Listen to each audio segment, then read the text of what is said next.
Hello guys, आज की इस वीडियो में आपका स्वागत है। आज जो है हम लोग फंडामेंटल ऑफ कंप्यूटर का तीसरा पार्ट लेकर आ चुके हैं आपके सामने। आज ये हम लोग को जानना है कंप्यूटर के कुछ इम्पोर्टेंट क्वेश्चन को, जो कि बहुत सारे एग्जाम वगैरह में आते हैं या हमारे फंडामेंटल से जो थ्योरी होती है उससे बीच से हम लोग कुछ क्वेश्चन को लेकर निकाल कर लाए हुए हैं। तो लगातार इस वीडियो में आप बने रहें। आइए हम शुरू करते हैं, क्वेश्चन की तरफ चलते हैं। फंडामेंटल की आखिर क्वेश्चन है कौन सा। तो सबसे पहले हम लोग क्वेश्चन आपके सामने दिया गया है यहाँ पे कि विच ऑफ द फ्लोइंग की work in A toggle mode on a computer system keyboard. यहाँ पे कीबोर्ड से हम लोग का क्वेश्चन आया हुआ है कि कीबोर्ड में एक टॉगल की होता है, एक नहीं होते, मतलब कि टॉगल की होते हैं। ताकि टॉगल की हम किसको बोलते हैं, कीबोर्ड का कौन सा की होता है जिसको हम टॉगल की बोलते हैं। तो आपके सामने यहाँ पे दिया गया है, तो कीबोर्ड में कुछ ऐसे की होते हैं जो कि हम लोग का ऑन और ऑफ का भी काम करता है। जैसे कि आपके सामने यहाँ पे चार ऑप्शन है ना। जैसे कि आपके सामने शिफ्ट दिया गया है, यहाँ पे आपके कैप्स लॉक है, इंटर दिया गया है, कंट्रोल दिया गया है। यानी कि चार ऑप्शन आपके सामने दिए गए हैं, इनमें से टॉगल की कौन सा है। क्वेश्चन यहाँ पे टॉगल की किसको बोलते थे, आपको बताया जाए कि टॉगल का मतलब है कि इसमें जैसे शिफ्ट है सिंगल काम करता है, इंटर मतलब कि वर्ड अदर की लोग के काम करते हैं। पर जैसे कैप्स लॉक आपके सामने है, जैसे आप किसी भी अक्षर को छोटा और बड़ा करने के लिए क्या करते हैं, तो कैप्स लॉक का उपयोग करते हैं। कैप्स लॉक सब क्या करते हैं, अक्षर को छोटा भी करते हैं, बड़ा करते हैं। इसके अलावा और भी कीबोर्ड में जैसे नंबर लॉक, जैसे नंबर लॉक ऑन करते हैं तो नंबर भी वहां पे काम करता है, नंबर लॉक ऑन रहता है तो नंबर वहां पे काम नहीं करता है। स्क्रॉल लॉक उसी प्रकार से, तो जो ऑन और ऑफ का काम करते हैं उसको हम लोग क्या बोलते हैं, टॉगल मोड यानी टॉगल की। यहाँ पे तो की कंप्यूटर में कीबोर्ड ऐसे एग्जांपल आपको हो गया कैप्स लॉक। यानी कि इस ऑप्शन का जो सही आंसर होता है ये क्या होता है, ऑप्शन बी होगा, कैप्स लॉक। यानी कि ऑप्शन बी जो दिया गया है ये इसका सही आंसर होता है, यानी टॉगल की कौन है, कैप्स लॉक। नेक्स्ट हमारा क्वेश्चन क्या है, तो यहाँ पे दिया गया है कि which of the following is not a network protocol. इसमें नेटवर्क प्रोटोकॉल कौन है, तो ऑप्शन 2 नंबर क्वेश्चन में हमारा प्रोटोकॉल नेटवर्क प्रोटोकॉल की बात करेंगे। तो यहाँ पे चार ऑप्शन दिया गया है प्रोटोकॉल कि इसमें से प्रोटोकॉल कौन नहीं है। तो सबसे पहले चार ऑप्शन हमारे सामने हैं, जानते हैं एक एक करके क्या क्या होता है। जैसे HTTP आपके सामने यहाँ पे दिया गया है। HTTP का पूरा नाम क्या होता है, तो hyper text transfer protocol. HTTP का पूरा नाम होगा hyper text transfer protocol. FTP का पूरा नाम होता है फाइल ट्रांसफर प्रोटोकॉल। SMTP का नाम होता है सिंपल मेल ट्रांसफर प्रोटोकॉल। और यहाँ पे HTML होता है, इसका पूरा नाम होता है हाइपर टेक्स्ट मार्कअप लैंग्वेज। यानी कि हम लोग के पास तीन ऑप्शन, यानी कि ये भी प्रोटोकॉल है, ये भी प्रोटोकॉल है, ये भी प्रोटोकॉल है। HTTP का पूरा नाम hyper text transfer protocol, FTP का फाइल ट्रांसफर प्रोटोकॉल, SMTP का सिंपल मेल ट्रांसफर प्रोटोकॉल और HTML दिया गया है, इसका पूरा नाम क्या होता है, हाइपर टेक्स्ट मार्कअप लैंग्वेज। हालांकि हम लोग इसमें एक तरह के कोड होता है, इस सब किसी प्रोग्राम को डेवलप करने के लिए हम इसका इस्तेमाल करते हैं। तो यानी कि ये प्रोटोकॉल नहीं है, यानी ऑप्शन डी जो दिया गया है इसका क्या होगा, सही आंसर होता है। नेक्स्ट हमारा थर्ड नंबर क्वेश्चन में चलते हैं। लिखा गया है कि which of the following is not an operating system. इनमें से ऑपरेटिंग सिस्टम कौन नहीं है, Windows Vista, Ubuntu, ARM, OS। इनमें से विंडो मतलब कि ऑपरेटिंग सिस्टम कौन सा नहीं है, तो विंडो विस्टा भी क्या है, ऑपरेटिंग सिस्टम, उबंटू भी क्या है, ऑपरेटिंग सिस्टम, और OS भी दिया है ऑपरेटिंग सिस्टम। यानी ऑप्शन जो सी दिया गया है ये सही आंसर होता है। यानी कि ये जो दिया है ऑपरेटिंग सिस्टम नहीं है, यानी तीन जो दिया है ऑपरेटिंग सिस्टम में ये ऑपरेटिंग सिस्टम नहीं होता है। आइए नेक्स्ट क्वेश्चन हमारा फोर्थ नंबर क्वेश्चन क्या कर रहा है कि ये computer can be perform which of the following task. ये कंप्यूटर का जो है कौन टास्क है, मतलब कि हमें हमारे कंप्यूटर कौन कौन कार्य करता है, टास्क को करता है। तो कंप्यूटेशन यानी कि गणना भी करता है हमारे कंप्यूटर, स्टोरिंग डाटा को स्टोर करने की जो काम करती है, प्रोसेसिंग ये भी दिया गया है, प्रोसेस करने का भी काम करते हैं। यानी कि ऑल ऑफ दिस जो ऑप्शन हमारा दिया गया है ये इसका सही आंसर होता है। यानी 4 नंबर क्वेश्चन का जो ऑप्शन होगा कौन होगा, डी नंबर जो दिया गया है ये इसका सही आंसर होगा, है ना। नेक्स्ट हमारा क्वेश्चन यहाँ पे which of the following is not a part of CPU। कौन इसमें से CPU का पार्ट नहीं है। ऑप्शन 4 आपके सामने है, स्टोरेज यूनिट, अर्थमेटिक यूनिट, है ना, सी प्रोग्रामिंग यूनिट, और यहाँ पे दिया गया है कंट्रोल यूनिट। यानी कि 4 ऑप्शन आपके सामने हैं, है ना, जिसमें से उसमें कौन है जो सीपीयू का पार्ट नहीं है। तो स्टोरेज यूनिट है, arithmetic logic unit, program unit, control unit. तो यहाँ पे स्टोरेज यानी कि मेमोरी हमारे सीपीयू में होता है। अरिथमेटिक लॉजिक यूनिट ये भी हमारा सीपीयू का एक भाग होता है। कंट्रोल यूनिट ये भी हमारे सीपीयू का एक भाग होता है। और जो यहाँ पे प्रोग्राम यूनिट दिया गया है ये हमारे सीपीयू का भाग नहीं होता है, ये प्रोग्राम होता है। इसको हम सीपीयू के अंदर डालते हैं, यानी कि सॉफ्टवेयर वगैरह डालते हैं, वो प्रोग्राम होता है। यानी ऑप्शन सी जो हुआ सही आंसर। नेक्स्ट 6 नंबर क्वेश्चन में क्या है कि the ability to perform error free calculation is characteristic of computer. Computer में जो होती है कौन जो है फ्री कैलकुलेशन, यानी कि त्रुटियों बिना मतलब कि त्रुटि रहित होती है। यानी त्रुटि रहित कंप्यूटर सिस्टम में जो हमारी डाटा होती है त्रुटि रहित होती है, उसको हम क्या बोलते हैं, यानी उसको एक्यूरेसी बोलते हैं, यानी कि जो गलती ना हो उसको हम शुद्धता बोलते हैं। ये हमारे कंप्यूटर में होती है एक्यूरेसी। नेक्स्ट हमारा 7 नंबर, वो introduce the concept of stored program. इसमें से जो हुआ इंट्रोड्यूस किया गया है कि कॉन्सेप्ट स्टोर्ड प्रोग्राम को कौन इंट्रोड्यूस किए हैं, कौन का कॉन्सेप्ट है। तो कॉन्सेप्ट देने वाले कौन व्यक्ति हैं, तो यहाँ पे 4 ऑप्शन हैं। यहाँ पे जॉन वॉन न्यूमैन, यहाँ पे चार्ल्स बेबेज, वेलेस पास्कल और जॉन मर्सली। इसमें से कौन है, तो यहाँ पे आपको बताते हैं स्टोर प्रोग्राम करने के लिए जो दिए गए वो है हमारे ऑप्शन ए, यानी कि जॉन वॉन न्यूमैन, है ना। यहाँ पे ऑप्शन ए जो होगा ये क्या किया है, तो स्टोर्ड प्रोग्राम को क्या किया है, कॉन्सेप्ट दिए हैं, इंट्रोड्यूस किया होगा, यानी ऑप्शन ए जो होगा सही आंसर होगा। नेक्स्ट हमारा 8 नंबर आता है कि which of the following American company is called big blue. कौन सा अमेरिका की कंपनी है जिसे हम लोग बिग ब्लू के नाम से जानते हैं। अमेरिकी कंपनी कौन सी है जिसे हम लोग बिग ब्लू के नाम से जानते हैं। तो 4 ऑप्शन है, माइक्रोसॉफ्ट, है ना, कॉम्बिक्यू कॉर्पोरेशन, और यहाँ पे IBM है, और यहाँ पे टेडी स्टेवेंसन है। यानी कि कौन है इसमें से 4 ऑप्शन में, ये हमको जानना है। तो याद रहे अमेरिकी कंपनी जिसे हम लोग बिग ब्लू के नाम से जानते हैं वो है हमारा सी नंबर ऑप्शन, यानी कि IBM जो है इसे हम लोग बिग ब्लू कंपनी के नाम से जानते हैं। ये कौन सी कंपनी है, तो अमेरिकी की कंपनी है। नेक्स्ट हमारा क्वेश्चन क्या है कि which of the following is OCR। OCR का परिणाम ऑप्टिकल कैरेक्टर रीडर होता है, और based on A American standard, मतलब कि अमेरिकी मानकों के आधार पे कौन सा OCR आता है। तो OCR के यहाँ पे बहुत से प्रकार है, OCR C, OCR A, both OCR B and OCR C और OCR B। तो कौन है, तो याद रहेगा अमेरिकी मानकों के आधार पे जो OCR है वो है OCR A, यानी ऑप्शन बी जो दिया गया है ये इसका सही आंसर होता है। नेक्स्ट क्वेश्चन यहाँ पे आता है 10 नंबर में कि which of the following is not a computer component. इसमें से कौन जो है कंप्यूटर का कंपोनेंट नहीं है। 4 ऑप्शन का सामने दिया गया है। क्वेश्चन क्या है कि जो ऑप्शन यहाँ पे 4 दिया गया है इसमें से कौन है जो हमारे computer not a computer component, जो हमारे कंप्यूटर का कंपोनेंट नहीं है।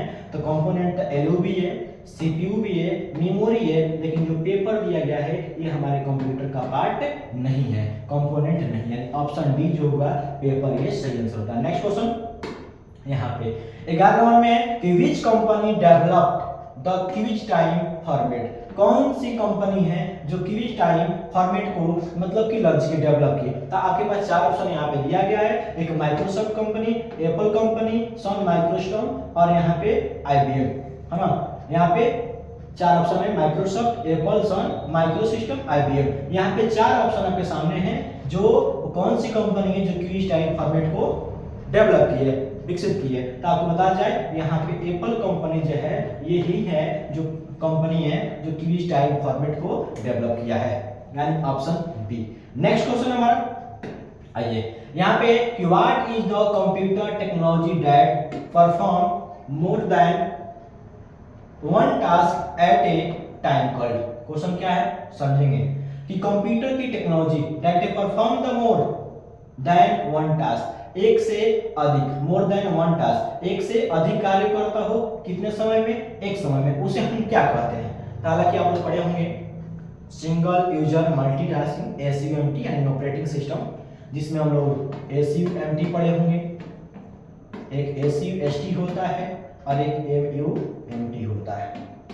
4 तो हम लोग यहाँ पे समझना है कि जो more than one task at A time, जो एक समय में एक से अधिक कार्य करता है, यानी कि SUMT, सिंगल यूजर मल्टीटास्किंग, यहाँ पे अकेला पे करता बहुत से कार्य, यानी कि इसमें जो ऑप्शन होता है जो बी दिया गया है ये ऑप्शन मल्टीटास्किंग, क्योंकि मल्टीटास्किंग मतलब होता है बहुत से कार्य। यहाँ पे क्वेश्चन में भी वही है कि more than one task at A time, एक समय में कितने कार्य होता है, यानी मल्टीटास्किंग भी ऑप्शन।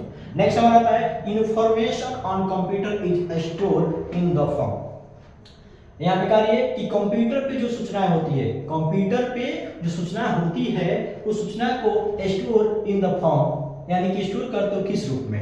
कंप्यूटर में जो सूचना होती है उस सूचना को हम लोग स्टोर करते हैं किस रूप में, एनालॉग डाटा में, डिजिटल डाटा में, मॉडर्न डाटा में या वर्ड्स डाटा में। तो याद रहे हम कंप्यूटर की सूचनाओं को हम स्टोर करते हैं वो होता है डिजिटल डाटा, यानी कि लिखित रूप में जो होती है उसको हम क्या बोलते हैं, डिजिटल डाटा, यानी कि बी नंबर जो ऑप्शन होता है ये क्या होता है, सही होता है। नेक्स्ट क्वेश्चन हमारा क्या होता है, 14 नंबर क्वेश्चन जो हमारे सामने है, यहाँ पे कि विच इनपुट डिवाइस, यहाँ पे जो आपके सामने जो ऑप्शन दिया गया है कि which input device is used to control the velocity on the screen, velocity on the screen, यानी कि स्क्रीन के वेग को नियंत्रण कंट्रोल कौन करता है, कौन सा इनपुट डिवाइस। तो आपके सामने जो भी दिया गया है ये सभी कौन सी डिवाइस है, इनपुट डिवाइस है।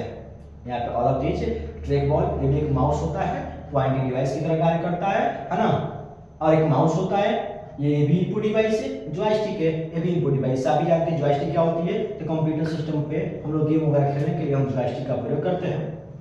तो जॉयस्टिक भी क्या हुआ, इनपुट डिवाइस। तो हम लोग यहाँ पे क्या बात हो रही है, तो स्क्रीन वेग को कम करने के लिए, तो याद रखिएगा स्क्रीन वेग को कम करने के लिए हम जॉयस्टिक का प्रयोग करते हैं, ऑप्शन सी। नेक्स्ट क्वेश्चन यहाँ पे 15 नंबर क्वेश्चन क्या कर रहा है कि wireless mouse communicated through radio waves, satellite, microwaves, infrared wave. यहाँ पे इंफ्रारेड वेव दिया है, यानी कि 4 ऑप्शन है। वायरलेस माउस होता है, क्योंकि वायरलेस माउस का मतलब कि बिना वायर का माउस, मतलब कि कोई तार वगैरह ना हो, है ना। वो तो आखिर वो अटैच होता कैसे, जैसे माउस हमको लैपटॉप में चलानी है अटैच कैसे होता है, तो पिन वायर, यानी कि पिन से अटैच होता है, यानी कि पिन हम एक लैपटॉप में लगाते हैं, एक माउस में लगाते हैं, फिर भी हम लोग के बिना वायर के द्वारा कनेक्शन होती है, कैसे होती है ना। तो याद रखिएगा वो होता है हमारा रेडियो वेव्स होता है, रेडियो वेव्स यानी कि तरंग, रेडियो तरंगें होती हैं जिससे हम क्या करते हैं, वायरलेस माउस को कनेक्ट करते हैं, है ना। तो यहाँ पे रेडियो वेव्स होता है, रेडियो तरंगें होती है जिससे हम वायरलेस माउस को चलाते हैं। नेक्स्ट हमारा क्वेश्चन क्या है कि which component of the computer connects the processor to other hardware. Question क्या है यहाँ पे है कि computer component of the computer connect the processor to other hardware. Other hardware और प्रोसेसर जो होता है कनेक्ट होता है किसके माध्यम से, किसके द्वारा। तो यहाँ पे आपको दिया गया है CPU, punch card, motherboard, chip. तो याद रखिएगा कि प्रोसेसर जो होता है वो मदरबोर्ड में लगा होता है, और बाकी जो भी अदर हार्डवेयर होते हैं, अदर डिवाइस होती हैं, वो किससे जुड़ी होती हैं, तो मदरबोर्ड से। यानी ऑप्शन जो दिया गया है मदरबोर्ड होता है, ये क्या करता है, अदर हार्डवेयर को भी जोड़ता है, अदर डिवाइस को जोड़ता है, और प्रोसेसर को भी जोड़ने का कार्य करता है, यानी ऑप्शन सी। नेक्स्ट क्वेश्चन क्या आता है 17 नंबर में कि विच वन वर्क, एक वर्क, काम एंड आउटपुट एंड इनपुट, वो कौन सा डिवाइस है जो इनपुट और आउटपुट दोनों का कार्य करता है। तो हमारे पास 4 ऑप्शन है, एक मॉनिटर भी है, माउस भी है, स्कैनर भी है और मॉडेम भी है। कौन है, तो आपको पता है मॉनिटर भी आउटपुट डिवाइस होती है जो स्क्रीन पे मतलब कि किसी सूचना को बाहर रखती है अपने स्क्रीन के माध्यम से। माउस क्या होता है, तो एक प्रकार का इनपुट डिवाइस होता है ना, ये भी केवल इनपुट करता है। स्कैनर भी क्या करता है, वन इनपुट करता है, यानी कि ये भी गलत है। मॉडेम जो दिया गया है ये इंटरनेट से संबंधित कार्य करता है, इंटरनेट कनेक्शन का कार्य करता है। तो ये क्या होगा, एक प्रकार का इनपुट डिवाइस, यानी कि ये इनपुट और दोनों का आउटपुट का दोनों का कार्य करता है। नेक्स्ट हमारे पास आता है कि what is the full form of DSL in the area of internet. Internet के एरिया में एक डीएसएल होता है, वो डीएसएल का फुल फॉर्म क्या होता है। तो आपके सामने 4 ऑप्शन है, डिजिटल सब local, digital subscriber line, data subscriber line, data sub division local. कौन सा होगा, तो याद रखिएगा डीएसएल की बात है, वो भी कौन से एरिया का, इंटरनेट एरिया का। तो याद रखना है यहाँ पे ऑप्शन बी जो दिया गया है ये इसका सही आंसर होता है डिजिटल सब्सक्राइबर लाइन, यानी ऑप्शन बी।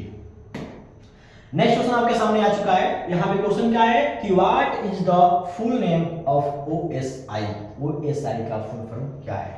यहाँ पे आपके सामने फुल फॉर्म है। हालांकि फुल फॉर्म को भी आप लोग याद करते रहेंगे कि फुल फॉर्म भी बहुत जगह पर पूछा जाता है और पूछते भी है। तो यहाँ पे आपके सामने क्या है, ओएसआई का फुल फॉर्म क्या है? ये भी इंटरनेट से संबंधित ही क्वेश्चन है, इंटरनेट की दुनिया से क्वेश्चन आता है। यहाँ पे आता है ओपन सिस्टम इंटरकनेक्शन। दूसरा क्वेश्चन, दूसरा ऑप्शन है ऑर्गेनाइजेशन ऑफ सिस्टम इंटरफेस। सी में है operational system interface, open system interface. कौन होगा? तो 19 नंबर क्वेश्चन जो दिया गया है, 19 नंबर क्वेश्चन का जो ऑप्शन होगा वो होगा ऑप्शन ए। यानी कि ऑप्शन ए में है ओपन सिस्टम इंटरकनेक्शन। ओएसआई का फुल फॉर्म होता है, याद रखिएगा, इंटरनेट से संबंधित ही क्वेश्चन है ना। ओपन सिस्टम इंटरकनेक्शन यानी ओएसआई का फुल फॉर्म। नेक्स्ट क्वेश्चन, हाँ यहाँ पे कि switch is the example of which layer. इनमें से स्विच जो है किस लेयर का एग्जांपल है? तो स्विच जो दिया गया है ये आपके चार ऑप्शन हैं। एक है प्रेजेंटेशन लेयर,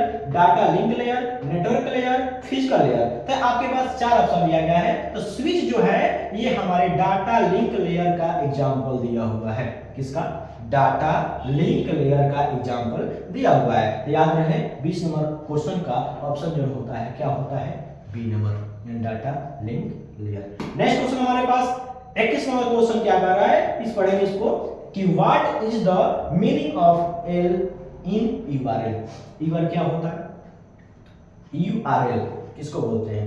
जब हम कोई साइट वगैरह को गूगल पे सर्च करते हैं तो वहां पे उसका यूआरएल आता है, जैसे https करके आता है, http। किसी में https भी होता है ना। तो http का मतलब क्या होता है? Hyper text transfer protocol. और उसी को हम लोग क्या बोलते हैं? यूआरएल बोलते हैं, है ना, यूनिफॉर्म रिसोर्स लोकेटर, है ना, यूनिफॉर्म रिसोर्स लोकेटर। तो याद रहे कि यूआरएल का पूरा नाम क्या हुआ? Uniform resource locator. तो शब्द क्या पूछ रहा है कि यूआरएल में का एल का मीनिंग क्या होता है? तो याद रहे यहाँ पे जो डी ऑप्शन दी गई है लोकेटर, क्योंकि यूआरएल का पूरा नाम क्या होता है? तो यूनिफॉर्म रिसोर्स लोकेटर होता है, यानी ऑप्शन डी। यहाँ पे ऑप्शन डी जो दिया इसका सही आंसर होता है। क्लियर। नेक्स्ट क्वेश्चन हमारा 22 नंबर में, which is not a web search engine. इनमें से वेब सर्च इंजन नहीं है, कौन? चार ऑप्शन के सामने है। एक है बिंग, दूसरा है गूगल और डॉक लाइनिक्स। कौन है? तो बिंग के बारे में, बिंग भी एक सर्च इंजन होता है, गूगल भी एक सर्च इंजन होता है, डॉक भी एक सर्च इंजन होता है, लेकिन लाइनिक्स होता है ये एक तरह का ऑपरेटिंग सिस्टम होता है, ये कोई सर्च इंजन नहीं है ना। Option D. नेक्स्ट क्वेश्चन हमारा क्या है? 23 नंबर क्वेश्चन कर रहा है कि the memory unit that communicated directly with the CPU is called, है ना, मेमोरी यूनिट, है ना, मेमोरी इकाई कम्युनिकेट डायरेक्टली। डायरेक्ट की बात हो रही है कि सीपीयू से जो डाटा जाती है वो डायरेक्ट, है ना, किस मेमोरी इकाई में जाती है? तो याद रहे सीपीयू से जो डायरेक्ट कम्युनिकेट होता है वो होता है कहाँ पे? तो आपके मेमोरी की जो प्राइमरी मेमोरी होती है, यानी कि ऑप्शन सी जो होता है, जिसको हम लोग क्या बोलते हैं? Main memory. मेन मेमोरी का मतलब क्या होता है? मुख्य मेमोरी। मुख्य मेमोरी ये ना CPU is called main memory. Main memory का मतलब हुआ प्राइमरी मेमोरी। प्राइमरी मेमोरी का मतलब हुआ रैम और रोम, जो डाटा को तात्कालिक रूप में सेव करता है उसको हम क्या बोलते हैं? मेन मेमोरी, है ना, प्राइमरी मेमोरी, या उसके हम लोग इंटरनल मेमोरी यानी कि आंतरिक मेमोरी के नाम से भी जानते हैं, है ना। तो सीपीयू से जो डाटा होती है, मतलब सीपीयू जो होता है डायरेक्ट किस डाटा को सेव करता है ना, वो किसके द्वारा? मेन मेमोरी में, है ना। यहाँ पे आता है 24 नंबर में कि the value of the base in A decimal number, है ना, डेसिमल नंबर का जो बेस होता है कितना होता है? याद रहे डेसिमल नंबर जो होता है 10 अक्षर का होता है ना। इसको हम लोग 10 अक्षर यानी कि 10 अक्षर को हम क्या बोलते हैं? डेसिमल, है ना। 2 नंबर को हम क्या बोलते हैं? बाइनरी। 8 नंबर को हम क्या बोलते हैं? है ना, ऑक्टल। ना इस प्रकार से हम लोग का इस सिस्टम होती है ना। यहाँ पे चलिए नेक्स्ट क्वेश्चन हमारा क्या है? 25। Who is the founder of www? यानी www का फुल फॉर्म क्या होता है? World wide web. World wide web full form होता है और इसका जो फाउंडर है वो कौन है? तो ऑप्शन नंबर बी जो दिया गया है याद रखेंगे, टी बर्नर्स-ली जो है www का जो जैसे हम लिखते हैं साइट वगैरह पे www.com, उसी हिसाब से www.com जो है यानी कि www जो ट्रिपल डब्ल्यू दिया गया है, इसका जो लॉन्चर है यानी कि जो लॉन्च किए हैं वो कौन है, टीम बर्नर्स-ली है ना। यानी ऑप्शन नंबर बी, यानी ऑप्शन बी जो है 25 नंबर क्वेश्चन का बी जो ऑप्शन नंबर सही है। तो ये रहा आज के वीडियो जिसमें हम लोगों ने 25 क्वेश्चन को सॉल्व किया। तो इसी लगातार इसी प्रकार से हम नेक्स्ट वीडियो भी लेकर आए हैं आपको इस चैनल के माध्यम से। तो इस चैनल पे अगर आप देख रहे हैं तो लगातार वीडियो को देखते रहें और वीडियो को शेयर करें ताकि और भी लोग इस क्वेश्चन का मतलब कि क्वेश्चन को सॉल्व कर सकें और क्वेश्चन को जान सकें कि क्वेश्चन कैसे कैसे आ रहा है, उसमें कौन सा ऑप्शन है, उसका मतलब क्या होती है, हर चीज़ को हम लोग बेहतर से बेहतर बताने का कार्य करेंगे। फिर मिलते हैं हम लोग नेक्स्ट वीडियो में, तब तक के लिए गुड बाय, टेक केयर, जय हिंद।